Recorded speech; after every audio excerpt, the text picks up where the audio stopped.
So I think you already heard what I actually talked about last week, and I just want you to know how I want us to converse about whether the church has been handling lost souls in a better way that the Bible actually tells us to do or not. Happyson, bro, I'm gonna start with you.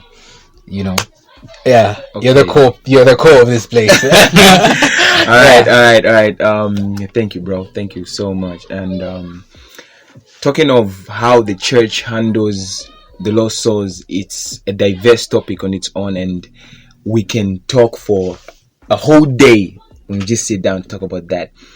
But quickly, I will just give my perspective on what I think how the church is handling lost souls. Allow me to say this: the church isn't doing enough, so to say. People are reaching out to lost souls out there, but we are not being as effective as we are supposed to be. I'll give an example of the early church. The book of Acts outlines the acts of the early church. So the early church is one church or one community that was so passionate about Christian living, and the core of this life was about reaching out to people, reaching out to the lost, reaching out to one another. So I feel we are not doing as much as the church of today, as the church of this century. We are not doing enough in terms of reaching out to lost souls. What matters so much to us is my family saved. I'm saved.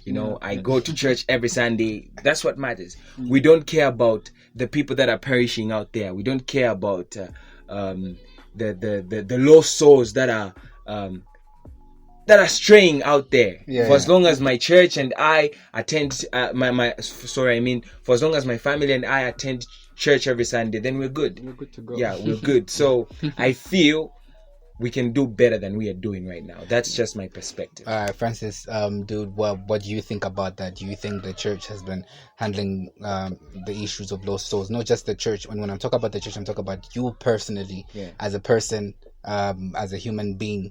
Do you think we have been doing so much reaching out to lost souls? Not just when I'm talking about lost souls, I just don't mean people are not saved. I mean even people that were saved and they're backslidden or they are struggling. Do you think the church is doing a better job at that?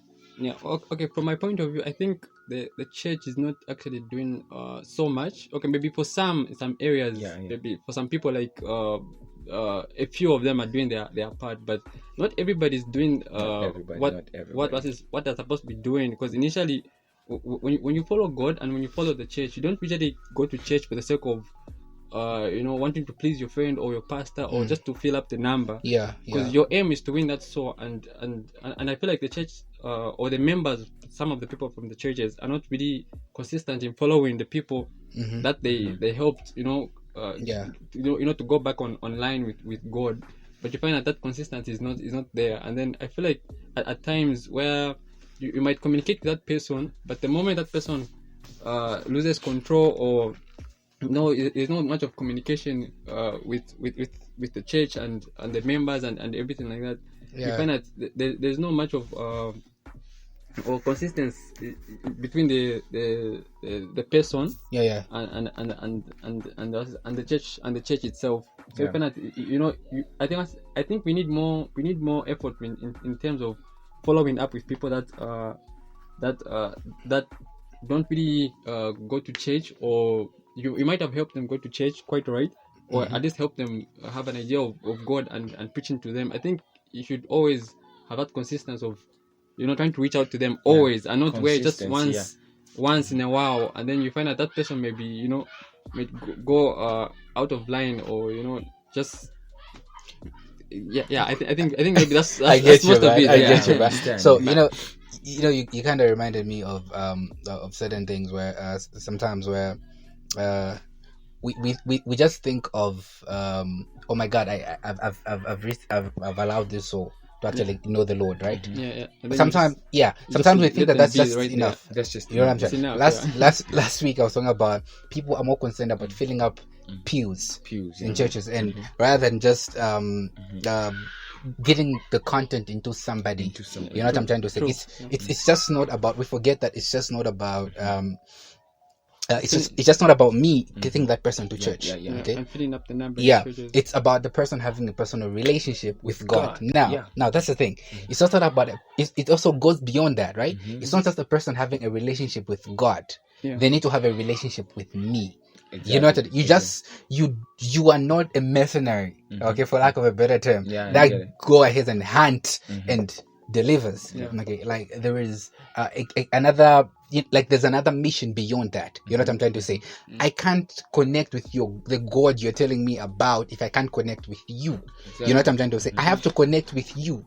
I need to be inspired by you. Like, oh my God, the God you're talking about is really dope. You know what I'm trying to say? Oh, he's good. Oh my, this is what he did for you. You know what I'm trying to say? For example, in Acts, right?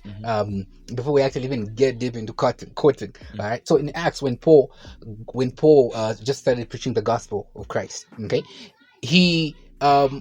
the first thing that he talked about, he didn't go like, oh guys, you remember the gospel that Peter was preaching about, or the gospel that John and Luke have been telling you about? Yeah, it's the gospel I'm bringing to you too. No, he narrated his story. He said, I was on my way persecuting these guys. That was his first message. It was his testimony. It was his first message. So your testimony is the greatest message that you need to give. And this is the reason why people connected to him. You get it? They're like, oh, this guy, he was a persecutor. He used to persecute these guys, and these are the guys that he is now. They understood the transformation that took place. Exactly. You know what I'm trying to say? So when you're reaching out to someone, they need to understand your transformation first. They need to know that they're not the only one who are in that space. Okay? True. And when they connect with you, it's easy for them to connect to God. Yes, it's important. There'll be a moment where you have to let them go and they'll grow, but they still have to have a personal relationship with you. In other words, when things get weird, you need to be there for them.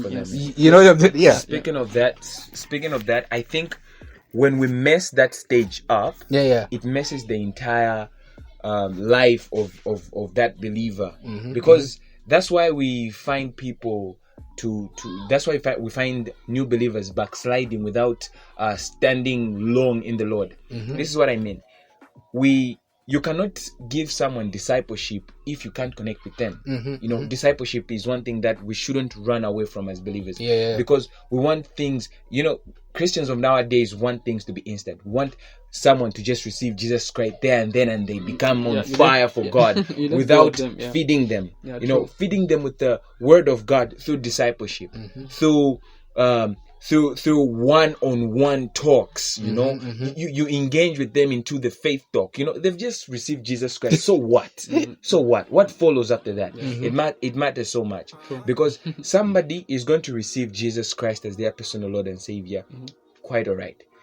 All that will be instilled in their minds will be going to church, stopping certain things. But what's going to sustain them is the word and the discipleship.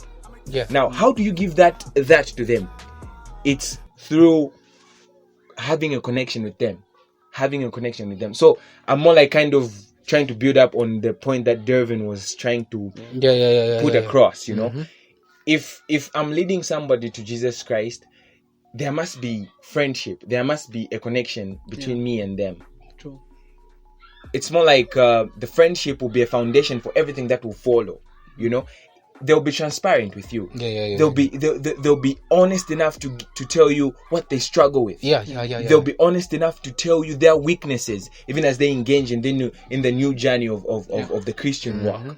So it's very important. If you're listening to me, if you've preached the gospel to someone, please just connect with them. Make them your friends, you know, like relate with them, be open with them, be transparent with them. You see people just be pouring out on you, and then, you know, it's much better like that. It's much better like that. I love the relationship that was between Paul and Timothy. The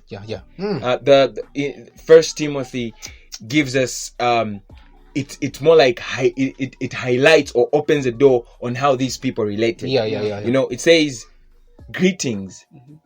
Timothy, my son in the faith, my son in the faith. So there was a relationship in the faith. Yes. So I'm with Dervin and Francis in the studio right now, my brothers in the faith, because we relate, we talk, you know. Yeah. I'm sure when I make a wrong decision, they'll be like, bro, like, come on, this is not how you do, because we are brothers in the faith. That's how it's supposed to be. Even to the souls that we preach the gospel to, there must be a relationship. I love this.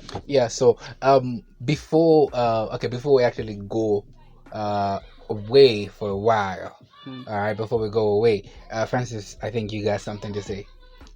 Okay, I think from what you guys have said, I think mostly you've said everything. Okay, not really everything, but I think for us Christians, I think we really need to work on our Christianity and on our approach. On the people that we help out. You know, like it's really important. It's not just about you reach out to that person and then they are saved and okay, now we move to the next one. They need that consistent of you checking up on them, so that you have a strong relationship, because it's not everybody will just open up there and then you know, like, they'll tell you everything, their problems. Because it starts from somewhere there, so that you have that, you know, close friendship. I think that's something I'll just say for now. True. I couldn't agree with you more, bro. So I feel like at the end of the day, man, it's about us. You know, like it actually starts with this room. You know what I'm trying to say? Like what's happening right now. You have people that what you should know, that there are people that look up to you in everything that you do. You know, and mostly in church. Okay, we shouldn't just be comfortable with just the circle that is around us. Okay, I'll testify. You know, there's this girl at church, even as we are running out of time. All right.